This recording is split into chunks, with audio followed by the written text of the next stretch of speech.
Yohanes pasalnya yang ke-19 ayat 28 sampai ayatnya yang ke-30. Demikian bunyi firman Tuhan. Sesudah itu, karena Yesus tahu bahwa segala sesuatu telah selesai, berkatalah ia, supaya genaplah yang ada tertulis dalam kitab suci, aku haus. Di situ ada suatu bekas penuh anggur asam. Maka mereka mencucukkan bunga karang yang telah dicelupkan dalam anggur asam pada sebatang hisop, lalu mengunjukkannya ke mulut Yesus. Sesudah Yesus meminum anggur asam itu, berkatalah ia, sudah selesai. Lalu ia menundukkan kepalanya dan menyerahkan nyawanya. Bapak Ibu Saudara, memaknai salib itu akan memperkuat fondasi kekristenan kita. Doktrin kekristenan kita dibangun atas dua karya yang utama dari Kristus. Yang pertama adalah kematiannya, dan yang kedua adalah kebangkitan. Inti dari kekristenan adalah berbicara mengenai kematian dan kebangkitan Kristus. Inti dari Injil juga bicara mengenai kematian dan kebangkitan Kristus. Kristus adalah sentral dalam kekristenan. Kristus tidak bisa dipisahkan dari kekristenan. Jika pendiri agama-agama yang lain dipisahkan dari agama yang mereka dirikan, maka agama itu bisa tetap berjalan tanpa berbicara tentang pendirinya. Tetapi kekristenan tidak demikian. Kekristenan tidak dapat dipisahkan dari Kristus.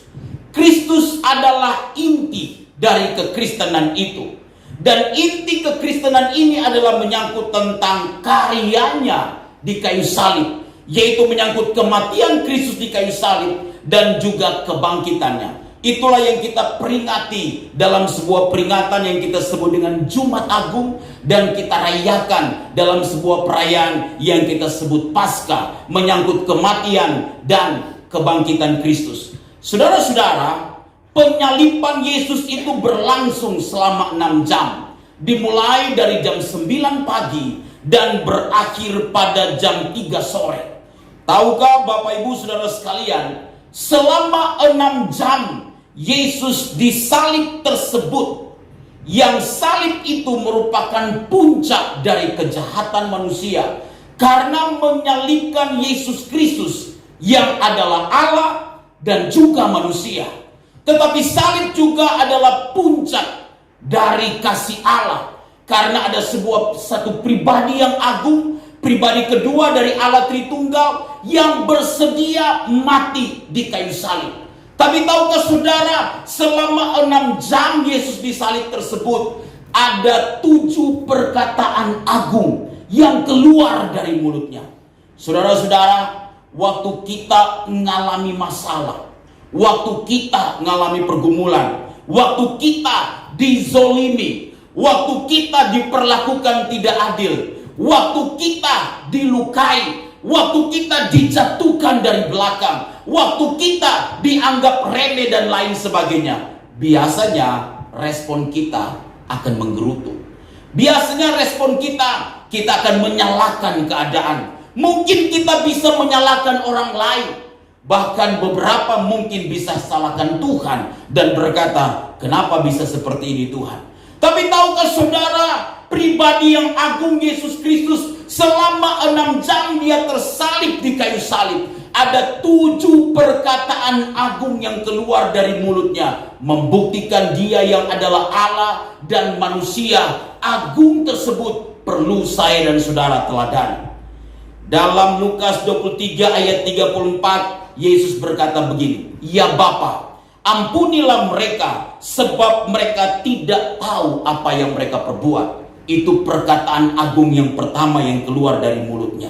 Dalam Lukas 23 ayat 43 Yesus berkata, "Aku berkata kepadamu, sesungguhnya hari ini juga engkau akan ada bersama-sama aku di dalam Firdaus." Itu adalah perkataan agung yang kedua yang keluar dari mulut Yesus. Yohanes 19 ayat 26 sampai 27 Yesus berkata dalam perkataan agung yang ketiga, "Ibu, inilah anakmu, inilah ibumu." Lalu saudara-saudara, dia berteriak, "Eloi, Eloi, lama sabaktani. Eli, Eli, lama sabaktani. Allahku, Allahku, mengapa engkau meninggalkan aku?" Dalam Matius 27 ayat 46. Itu adalah perkataan agung yang keempat yang keluar dari mulut Yesus. Lalu kemudian dia berkata, "Aku haus." Dalam Yohanes 19 ayat 28. Perkataan agung yang keluar dari mulut Yesus yang kita baca dalam ayat 30 dari Yohanes 19 ini adalah "sudah selesai" atau tetelestai. Lalu dia mengakhiri dengan mengatakan, "Ya Bapa, ke dalam tanganmu kuserahkan nyawaku." Yang akan kita renungkan adalah ketika Yesus berkata tetelestai, sudah selesai. Dari 7 perkataan agung yang luar biasa itu memiliki kaitan antara perkataan agung yang pertama, yang keempat, dan yang keenam. Ketika Yesus berkata, "Ya Bapa, ampunilah mereka, sebab mereka tidak tahu apa yang mereka perbuat." Saudara-saudara, ini menunjukkan cinta kasih yang tidak ada bandingnya. Hanya seorang yang adalah Allah dan manusia yang agung, yang tanpa dosa, yang mampu berkata, "Bapa, ampunilah mereka, sebab mereka tidak tahu apa yang mereka perbuat." Kita sulit kadangkala menerapkan hal ini dalam kondisi kita sekarang ini.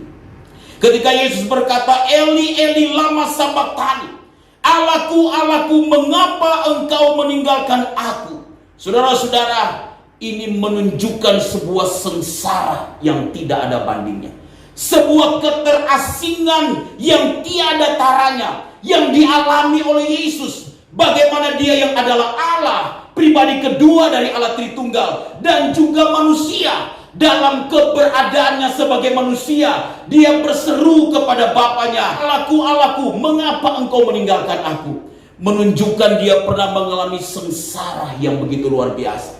Jadi kalau kita diproses tidak sebanding dengan apa yang dialami oleh Tuhan kita. Ketika dia berkata tetelestai, sudah selesai. Ini menunjukkan kemenangan yang tiada bandingnya, Bapak Ibu Saudara. Kalau begitu, apa makna ketika Yesus berkata tetelestai, sudah selesai? Tahukah saudara, ada sebuah mahakarya yang agung yang sedang Yesus kerjakan, yang merupakan tugas utama yang diperintahkan oleh Bapa kepadanya, yaitu mati di kayu salib. Dia selesai menyelesaikannya. Ini adalah mahakarya penebusan yang telah tuntas. Kalau kita lihat dalam Yohanes 17, kita lihat di dalam ayatnya yang keempat, Alkitab berkata kepada kita demikian dalam Yohanes 17 ayat 4.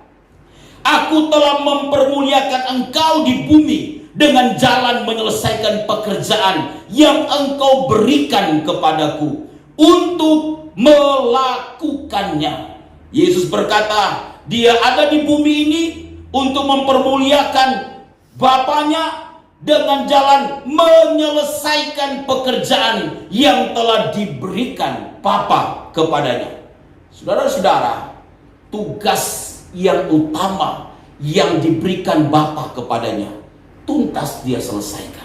Kadangkala kita tuh tidak cukup setia untuk menyelesaikan tugas kita. Kadangkala kita nggak cukup setia untuk melakukan apa yang menjadi tanggung jawab saya dan saudara.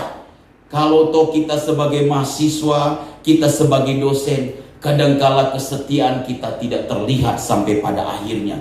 Tapi tahukah saudara, Yesus telah belajar untuk setia sampai akhir, menyelesaikan tugas yang diembankan kepadanya.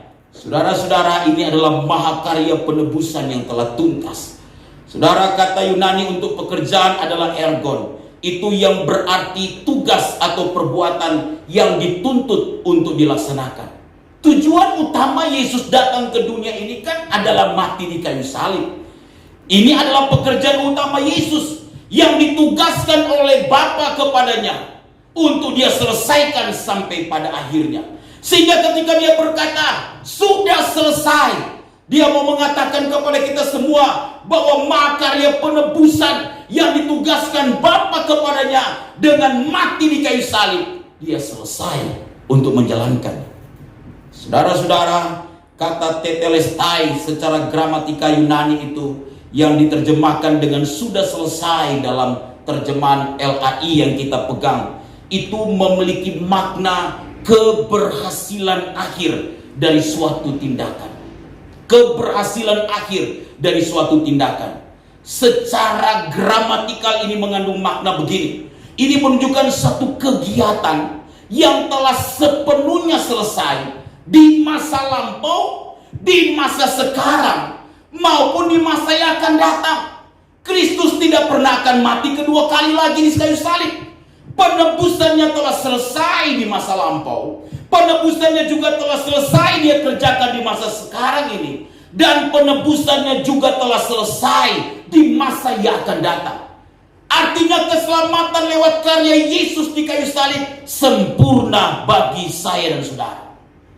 Saudara-saudara, dalam budaya pada saat itu, hanya seorang seniman yang handal yang dapat berkata sudah selesai terhadap suatu karya yang telah dia kerjakan. Seniman ketika dia buat patung yang megah, patung yang menarik, maka dia berkata sudah selesai. Itu mahakarya oleh seniman yang hebat. Salib ini adalah mahakarya dari Yesus Kristus. Karya Yesus di kayu salib yang merupakan mahakarya yang hanya bisa dilakukan oleh Yesus Kristus yang berinkarnasi menjadi manusia di dunia ini yang tanpa dosa, kemudian dia bersedia mati di kayu salib. Itu tuntas dan merupakan mahakarya yang tidak ada bandingnya. Itu salib yang saya dan saudara percayai. Karena itu saudara, kita memiliki pemahaman bahwa keselamatan itu adalah sebuah kepastian. Itu dasarnya. Kenapa ketika orang Kristen ditanya, bagaimana menurutmu, kamu selamat atau enggak? Dia akan berkata, saya percaya, saya pasti masuk surga. Saudara tahu dasarnya dibangun oleh apa? Sebuah pemahaman bahwa karya penebusan Tuhan itu telah selesai. Saudara-saudara, kita mencatatkan kepada kita bahwa dengan kematian Yesus di kayu salib, maka murka Allah terhadap manusia yang berdosa tersebut telah selesai. Dia mampu meredam murka Allah di kayu salib, sehingga saya dan saudara yang percaya kepada Tuhan tidak binasa, melainkan beroleh hidup yang kekal. Ketika dia berkata sudah selesai, dia bukan hanya menjalankan misi Bapaknya dengan mati di kayu salib tuntas dalam penebusan, tapi dia selesai memadamkan murka Allah terhadap orang-orang berdosa yang harusnya dipakukan di kayu salib dalam konteks kekekalan mati dalam neraka yang kekal nanti. Tapi waktu kita percaya, kita beroleh keselamatan di dalam Tuhan. Inilah bukti dari kasih Allah yang tidak ada banding tersebut. Saudara-saudara, ketika Yesus berkata sudah selesai, itu bukan berarti melepaskan tanggung jawab saya dan saudara. Karena ada banyak orang berpikir, wow, dia sudah selesai berkarya lewat penebusan yang telah tuntas di kayu salib. Jadi orang Kristen bisa hidup asal hidup saja kah? Kalau dia mengaku dia orang Kristen, dia bebas melakukan apa saja kah? Karena saudara jangan heran, ada orang-orang yang ngaku dirinya Kristen, kalau sudah ditanya diselamatkan dia selamat, tapi punggu-punggu di got. Maksudnya apa? Tapi kalau dipungut ada di parit, kira-kira begitu. Mabuk, wah keluar masuk kafe, wah terikat dengan perkara-perkara duniawi. Sudah tahu kenapa? Karena mereka hanya melihat dari sisi karya penebusan Yesus. Mereka tidak melihat ada tanggung jawab yang Tuhan berikan dalam hidup mereka. Ketika Paulus berkata begini, kerjakanlah keselamatanmu dengan takut dan gentar, dalam Filipi 2 ayat 12. Lalu ayat 13 Paulus berkata, karena Allah lah yang mengerjakan di dalam dirimu keselamatan yang telah engkau terima tersebut. Menunjukkan kepada saya dan saudara bahwa tetelestai tidak berhenti hanya di karya salib saja, tetapi ada tanggung jawab dari saya dan saudara. Saudara akan melihat begini, orang-orang yang bertanggung jawab terhadap keselamatan yang sudah Tuhan berikan dalam hidupnya, mereka akan bertumbuh dalam keserupaan dengan Yesus. Saudara akan melihat orang-orang yang telah berjumpa dengan Yesus secara pribadi, hidup mereka pasti telah diubahkan oleh Tuhan. Cara mereka ngomong itu berbeda dengan cara orang dunia ngomong. Akan sangat heran sekali kita jika kita berada dalam sebuah atmosfer rohani, dalam dunia pelayanan, dalam label yang kita sebut sebagai sekolah teologi, tapi hidup kita belum diubah oleh Tuhan. Karakter kita belum diubah oleh Tuhan. Inilah masalah kita hari-hari ini, saudara-saudara. Karena itu ungkapan tetelestai tidaklah melepaskan tanggung jawab saya dan saudara. Ketika Paulus berkata, kerjakanlah keselamatanmu dengan takut dan gentar, karena Allah lah yang mengerjakan. Ini adalah karya Roh Kudus yang di satu sisi menguduskan saya dan saudara setelah kita menerima Yesus. Tapi di sisi yang lain kita harus bertanggung jawab untuk mengerjakan keselamatan itu dengan hidup dalam kebenaran yang Tuhan inginkan saya dan saudara jalani dalam hidup ini. Saudara-saudara, kata kerjakanlah, kalau saudara periksa dalam bahasa aslinya dari kata katergaseste, itu maknanya begini. Suatu kata yang lazim itu digunakan untuk mendeskripsikan tentang apa yang dilakukan oleh seorang petani untuk mengolah lahan tersebut. Kata ini mengandung makna begini. Allah yang telah mengaruniakan keselamatan itu bagi saya dan saudara, itu perlu kita tunjukkan dalam buah-buah yang nampak keluar. Kita perlu olah apa yang telah Allah kerjakan di dalam untuk kita hasilkan keluar. Itu artinya kita mengerjakan keselamatan tersebut. Artinya kita bertanggung jawab untuk memperbarui natur manusia lama kita setelah Roh Kudus berkarya mengubah saya dan saudara. Waktu kita menerimanya sebagai Tuhan dan Juru Selamat pribadi kita, kita dimeteraikan oleh Roh Kudus. Tetapi tidak berhenti di situ. Ketika Paulus berkata kerjakanlah keselamatan itu, artinya olahlah apa yang telah Roh Kudus mulai untuk mengubah hidup kita. Nampakkan keselamatan yang sudah kita terima dari Tuhan dengan keluar lewat apa? Buah-buah yang ada dalam hidup kita. Amin. Karena itu orang Kristen, kalau dia betul-betul sudah diselamatkan, bisa dilihat dari buah yang dihasilkan. Ini bukan persoalan kita pendeta, ini bukan persoalan kita hamba Tuhan, ini bukan persoalan kita gembala, ini bukan persoalan kita dosen, ini bukan persoalan kita mahasiswa, tapi ini persoalan apakah kita Kristen sejati ataukah tidak. Karena waktu kita betul-betul telah memberi diri untuk Tuhan dan mengolah keselamatan yang telah Yesus kerjakan dalam ungkapan tetelestai di kayu salib tersebut, maka orang di sekitar kita akan diberkati lewat kehadiran kita. Cara kita bicara, cara kita bersikap, itu pasti jadi berkat dimanapun kita berada.